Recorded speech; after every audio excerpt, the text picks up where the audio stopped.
لڑکی ذات کا دامن بڑا شفاف ہوتا ہے، اسے تو کسی کی بری نظر بھی داغدار کر جاتی ہے۔ جی ہاں ساتھیوں، آج ہمیں اس چیز کو سمجھنے کی ضرورت ہے کہ ہماری بہنیں بیٹیاں جو شفاف دامن کے ساتھ مزین ہوتی ہیں، تو جس طرح شفاف دامن کسی بری چیز سے ٹکراتا ہے تو وہ بری چیز شفاف دامن کو داغدار کر جاتی ہے کہ ہمیں آج اس چیز کا ادراک ہی نہیں رہا، کیونکہ زمانہ چیخ چیخ کر بتا رہا ہے کہ آج کی جو بنت ہوا ہے اس کو اپنی عزت عفت و پاک دامنی سے کوئی غرض نہیں رہی، اور اس میں ہماری ننھی پڑی کا بھی کوئی قصور نہیں، اس میں سارا قصور والدین کا ہے اور ان محرم رشتوں کا ہے جن کی ذمہ داری تھی بہنوں بیٹیوں کو چار دیواری میں رکھنے کی اور ان کی کفالت کرنے کی۔ مگر آج ہم جس دوراہے پر آ چکے ہیں، یقین کیجئے شاید ہی کوئی ایسی شاہراہ باقی ہو جہاں پر ہماری عزت ہمیں کسی بھی حال میں داغدار ہوتی دکھائی نہیں دیتی۔ جی ہاں، تو یہ سارا کچھ ہمیں اگر غور کریں تو سمجھ میں آتی ہے یہ ساری باتیں کہ یہ سارا کچھ ایک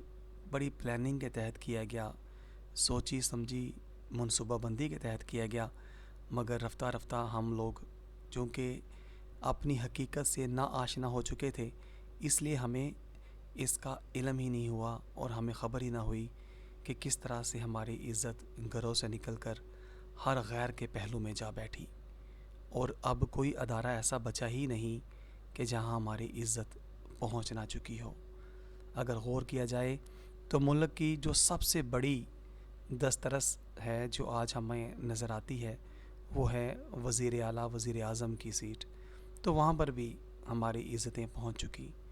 مگر جب ہم دامن مصطفیٰ صلی اللہ علیہ وآلہ وسلم میں آ کر کے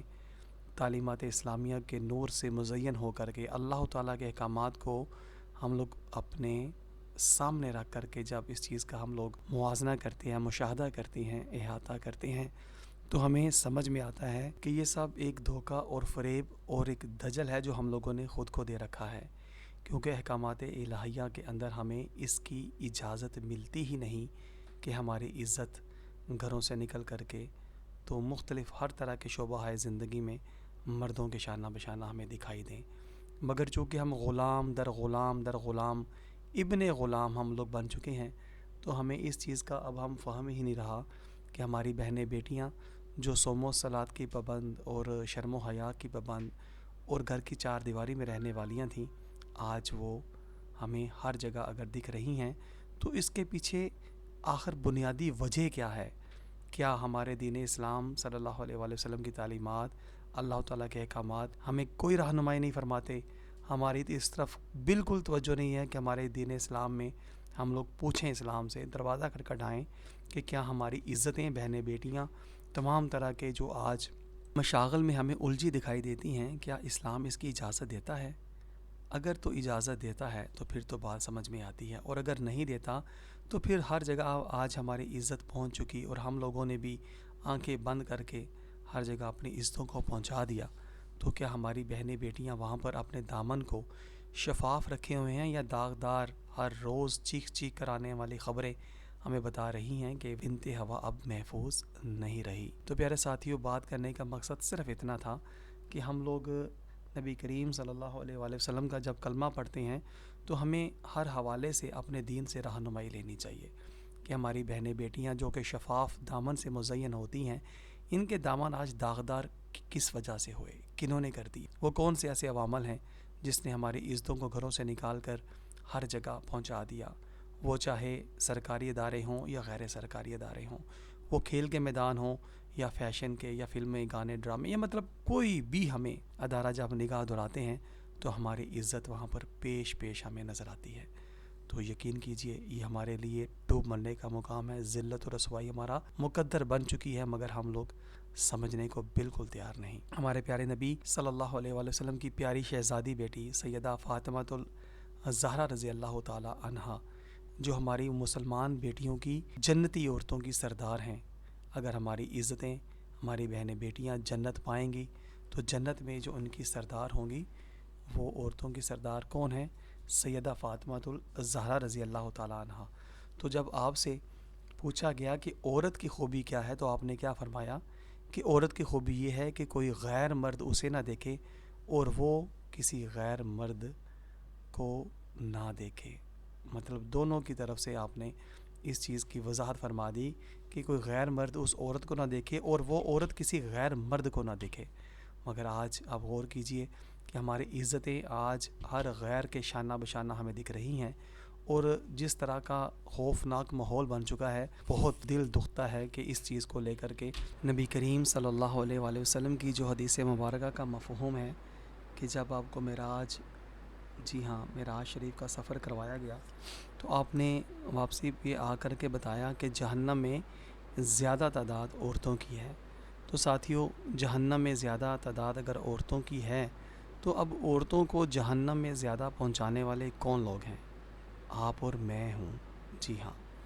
آپ اور ہم دونوں ہیں. وہ کس وجہ سے، کس طرح سے؟ کیونکہ جب اللہ تبارک تعالیٰ کے احکامات ہم سمجھتے، ہم مانتے، ہم دل سے اس کو قبول کرتے تو یقیناً ہم اپنی بہنوں بیٹیوں کو بھی چار دیواری میں رکھتے اور مرد بن کر ان کی کفالت کرتے، اور کسی بھی غیر محرم سے ان کو ملنے نہ دیتے، گھر سے باہر نہ نکالتے، ہے نا، چار دیواری میں رکھتے. مگر معاملہ یہاں پہ الٹ ہے. آج اس فرنگی تعلیم، تہذیب اور فکر و عمل اور قوانین نے